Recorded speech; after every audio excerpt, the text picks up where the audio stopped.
times. Anna Karenina by Leo Tolstoy. Translated by Constance Garnett. Book 2, Chapter 13.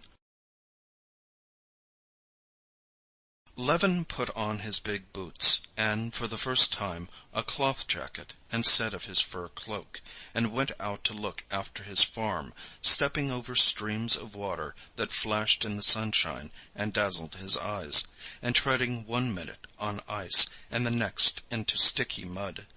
Spring is the time of plans and projects, and as he came out into the farmyard, Levin, like a tree in spring that knows not what form will be taken by the young shoots and twigs imprisoned in its swelling buds, hardly knew what undertakings he was going to begin upon now in the farm work that was so dear to him.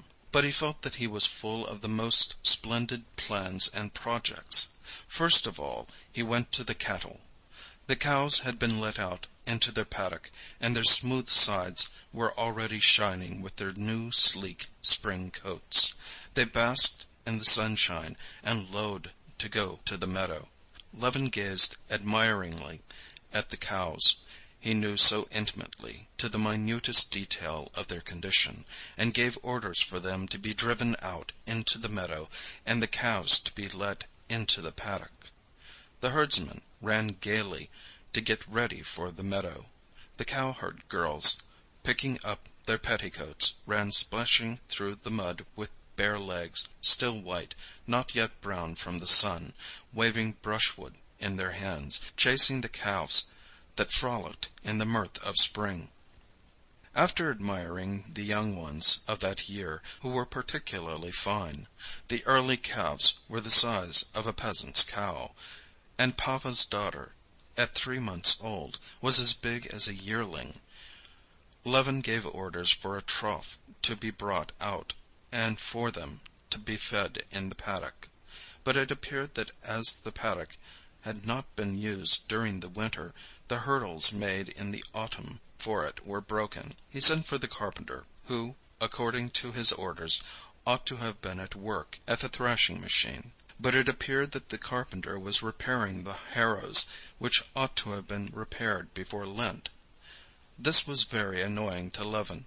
It was annoying to come upon that everlasting slovenliness in the farm work against which he had been striving with all his might for so many years. The hurdles, as he ascertained, being not wanted in winter, had been carried to the cart-horses' stable, and there broken, as they were of light construction, only meant for feeding calves. Moreover, it was apparent also that the harrows and all the agricultural implements, which he had directed to be looked over and repaired in the winter, for which very purpose he had hired 3 carpenters, had not been put into repair, and the harrows were being repaired when they ought to have been harrowing the field. Levin sent for his bailiff, but immediately went off himself to look for him. The bailiff, beaming all over, like every one that day, in a sheepskin bordered with astrachan, came out of the barn, twisting a bit of straw in his hands. "Why isn't the carpenter at the thrashing machine?" "Oh, I meant to tell you yesterday. The harrows want repairing. Here, it's time they got to work in the fields." "But what were they doing in the winter, then?" "But what did you want the carpenter for?" "Where are the hurdles for the calves' paddock?" "I ordered them to be got ready. What would you have with those peasants?" said the bailiff, with a wave of his hand. "It's not those peasants, but this bailiff," said Levin, getting angry. "Why, what do I keep you for?" he cried. But, bethinking himself that this would not help matters, he stopped short in the middle of a sentence, and merely sighed. "Well, what do you say? Can sowing begin?" he asked, after a pause. "Behind Turkin tomorrow, or the next day they might begin." "And the clover?" "I've sent Vasily and Mishka. They're sowing, only I don't know if they'll manage to get through. It's so slushy." "How many acres?" "About 15. "Why not sow all?" cried Levin. That they were only sowing the clover on 15 acres, not on all the 45, was still more annoying to him. Clover, as he knew, both from books and from his own experience, never did well except when it was sown as early as possible, almost in the snow, and yet Levin could never get this done. "There's no one to send. What would you have with such a set of peasants? 3 haven't turned up. And there's Semyon." "Well, you should have taken some men from the thatching." "And so I have, as it is." "Where are the peasants, then?"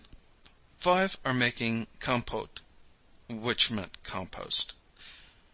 4 are shifting the oats for fear of a touch of mildew, Konstantin Dmitrievitch.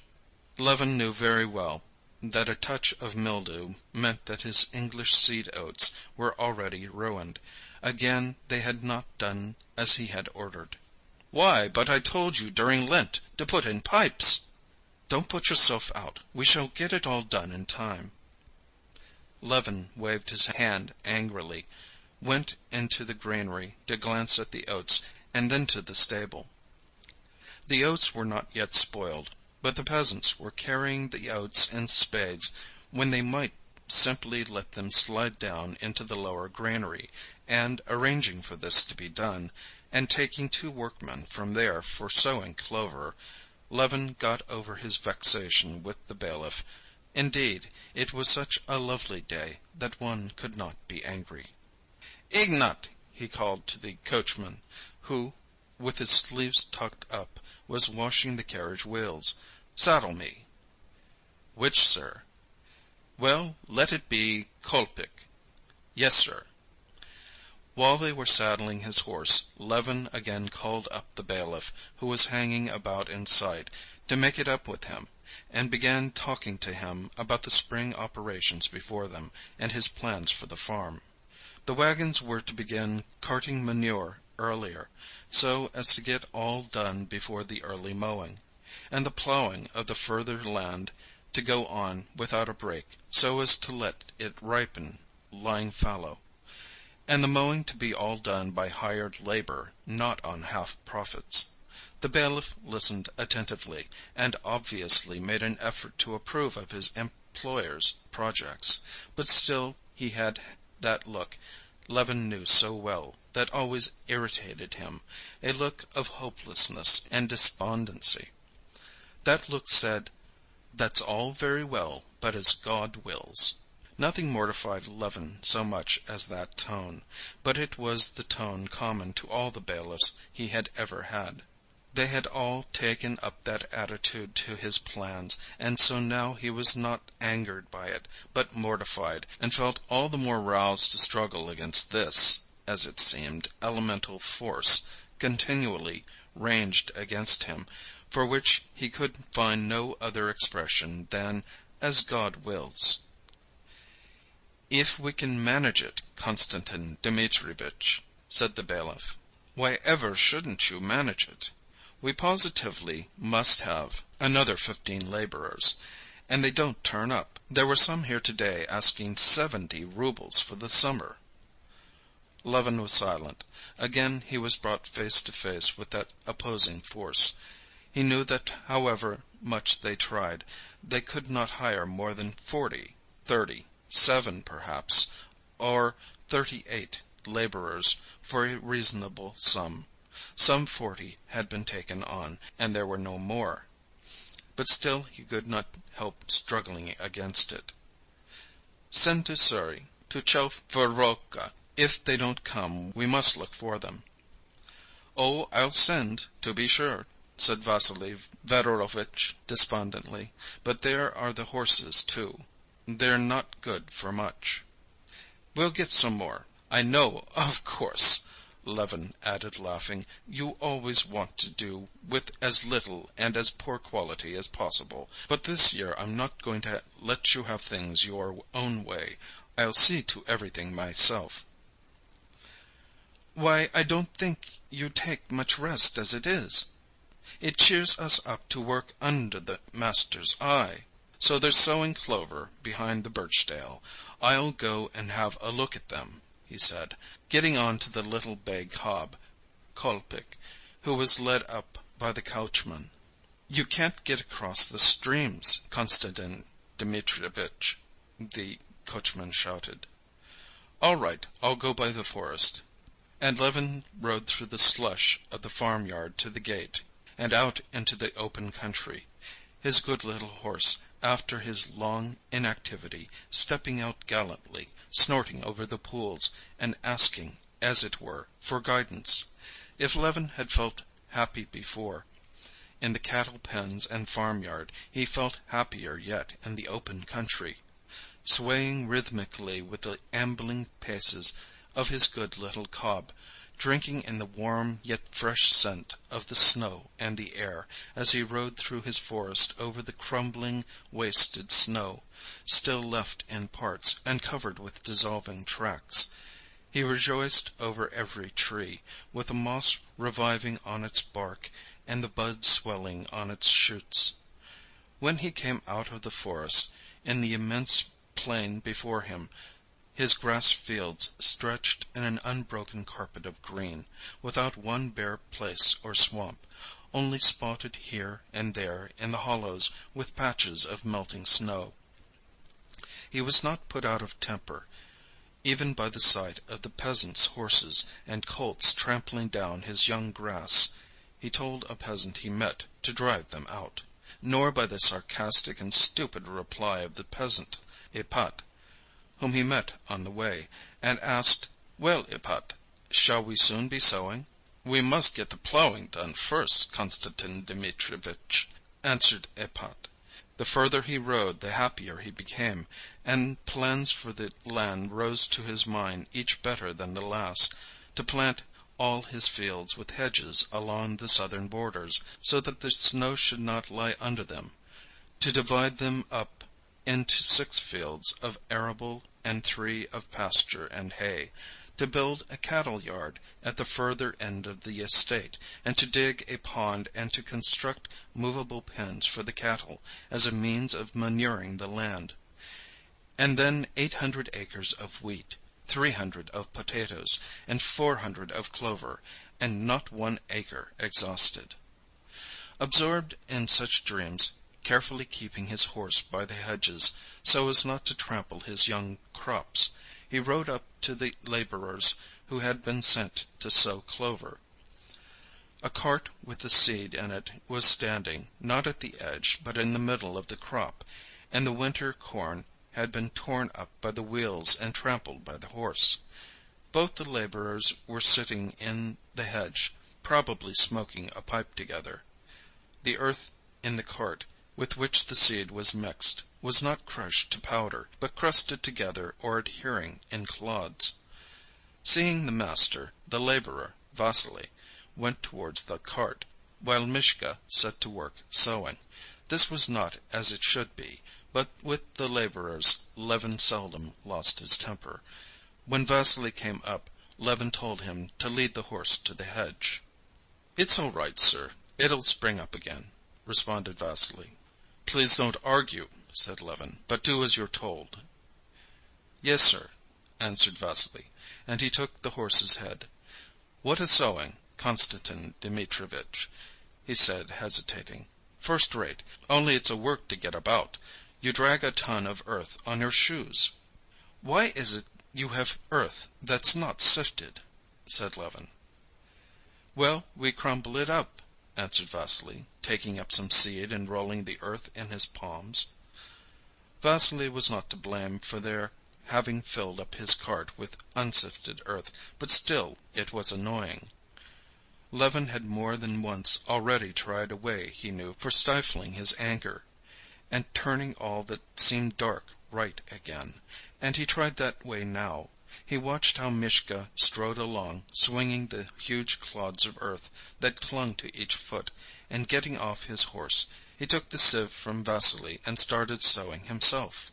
"Where did you stop?" Vasily pointed to the mark with his foot, and Levin went forward as best he could, scattering the seed on the land. Walking was as difficult as on a bog, and by the time Levin had ended the row he was in a great heat, and he stopped and gave up the sieve to Vasily. "Well, master, when summer's here, mind you don't scold me for these rows," said Vasily. "Eh?" said Levin cheerily, already feeling the effect of his method. "Well, you'll see in the summer-time. It'll look different. Look you where I sowed last spring, how I did work at it. I do my best, Konstantin Dmitrievitch. D'ye see? As I would for my own father. I don't like bad work myself, nor would I let another man do it. What's good for the master's good for us too. To look out yonder now," said Vasily, pointing, "it does one's heart good." "It's a lovely spring, Vasily." "Why, it's a spring such as the old men don't remember the like of. I was up home. An old man up there has sown wheat too, about an acre of it. He was saying you wouldn't know it from rye." "Have you been sowing wheat long?" "Why, sir, it was you taught us the year before last. You gave me 2 measures. We sold about 8 bushels, and sowed a rood." "Well, mind you crumble up the clods," said Levin, going towards his horse, "and keep an eye on Mishka. And if there's a good crop you shall have half a rouble for every acre." "Humbly thankful. We are very well content, sir, as it is." Levin got on his horse and rode towards the field where was last year's clover, and the one which was plowed ready for the spring corn. The crop of clover coming up in the stubble was magnificent. It had survived everything, and stood up vividly green through the broken stalks of last year's wheat. The horse sank in up to the pasterns, and he drew each hoof with a sucking sound out of the half-thawed ground. Over the plowland riding was utterly impossible. The horse could only keep a foothold where there was ice, and in the thawing furrows he sank deep in at each step. The plowland was in splendid condition. In a couple of days it would be fit for harrowing and sowing. Everything was capital, everything was cheering. Levin rode back across the streams, hoping the water would have gone down, and he did in fact get across, and startled 2 ducks. "There must be snipe, too," he thought, and just as he reached the turning homewards, he met the forest keeper, who confirmed his theory about the snipe. Levin went home at a trot, so as to have time to eat his dinner and get his gun ready for the evening. Chapter 13